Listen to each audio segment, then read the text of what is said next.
Hello दोस्तों।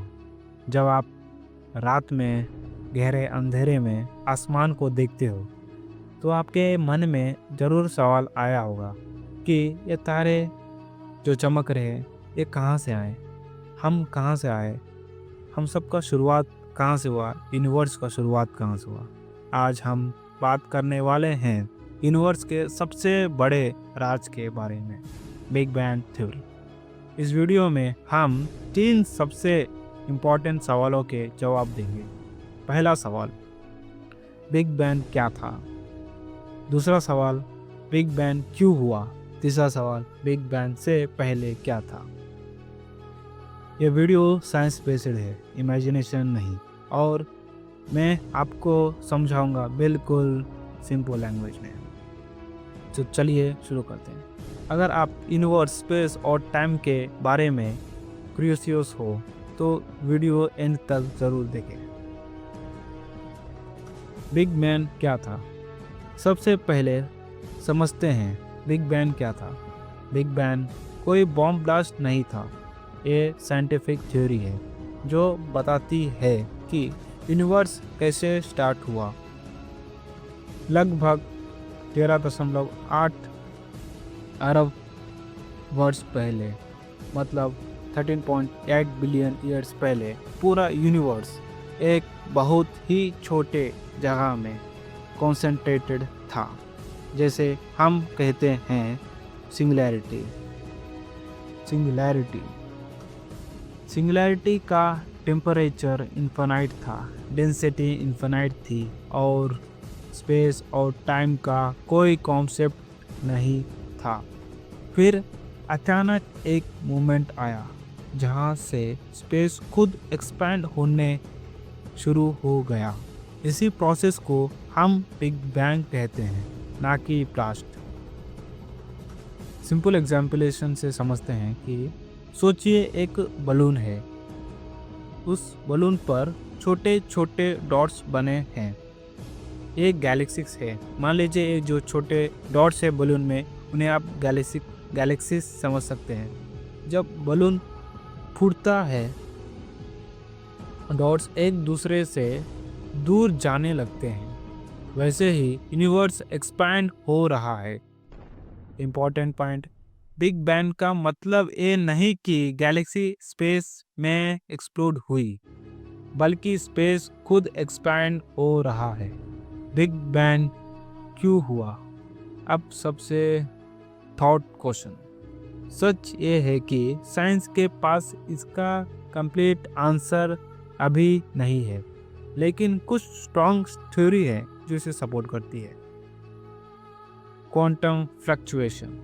Quantum physics के according vacuum भी बिल्कुल एम्प्टी नहीं होता।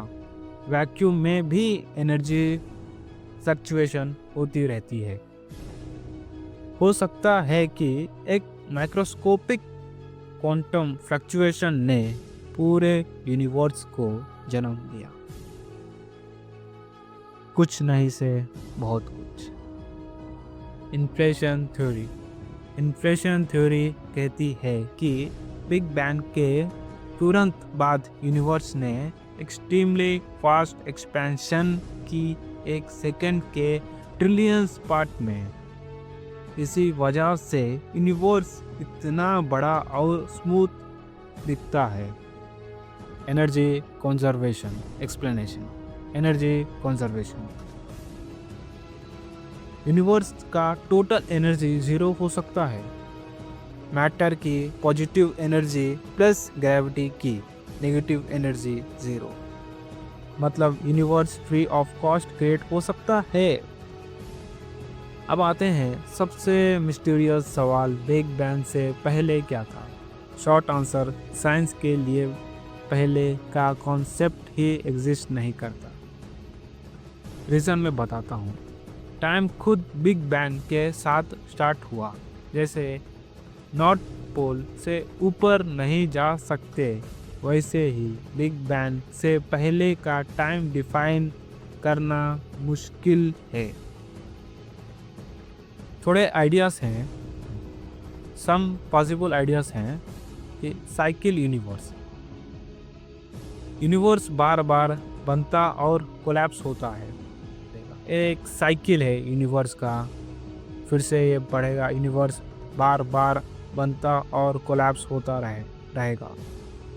और दूसरा थ्योरी है मल्टीवर्स थ्योरी। अपने अगर आप साइंस फिक्शन मूवीज़ देखते हैं या फिर अगर आपने एवेंजर्स देखा है तो उसमें मल्टीवर्स का कॉन्सेप्ट बहुत अच्छे से दिखाया गया है।